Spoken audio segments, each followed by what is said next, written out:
Hi guys. We had a pretty good test session on the Saturday with the 989. Most of the setup we developed previously. A couple of key things that we've run at this track and others with sort of similar traction is one important part is the radio tray.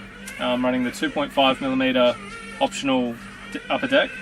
That makes the car much more stable, much more tunable, much more easy to drive in all conditions, so highly recommended that. Normal shock setup, 800 3-hole. We're running the purple spring in the front, the pink in the rear. Track widths on these GQ tyres, which were tyres that were available at the track here. We're running 252 up the front, 264 in the rear. I've opted at this track to run the thick rear sway bar, the 4.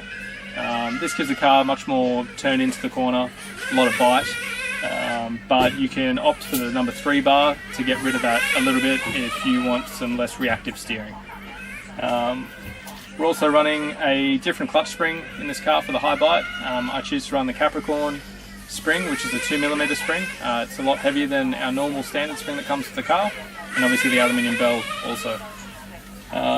Another couple of key things on the car is the optional brace up the front of the radio tray also. This is a really easy option to remove or replace to adjust the steering characteristics that suit your needs. With it on, the car is a little bit less responsive and dulls the steering a little bit, but usually settles the car down a little bit more for this sort of high grip. Another key thing that we run is the 977 bumper. The 989 with the Aero style bumper makes the car a little bit nervous, but could be good in different conditions like a low grip track where you need that extra bit of front grip the track doesn't provide. On top of that, I choose to run the X15 body, which goes really well with this setup at the moment. It's mounted at about 76.5mm, and that's measured from this area of the car to the front of the body. That way you can change bumpers and that measurement always is consistent. I also have a carbon brace here which just stiffens up the support to stop the body movement on the top there. Other than that, rear roll centers, it's a bit of a key thing. A lot of guys like to run the position high. I've chosen to go in the middle. Just a bit better balance for me and for my style with the setup, but that's obviously up to the user as well. Another big one, which is really easy to adjust, and I highly recommend people to try this when they're practicing. You can get your mechanic to do it in the pits, is the sliding weight.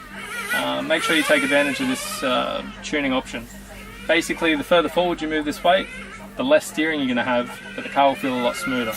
So if your car's a bit edgy in the warm-up of the final, slide this forward, and it should take that edginess out. If you want maximum rotation, always run it in the middle there.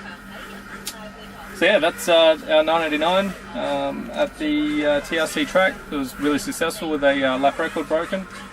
And yeah, any questions, give us a yell on social media or visit Serpent.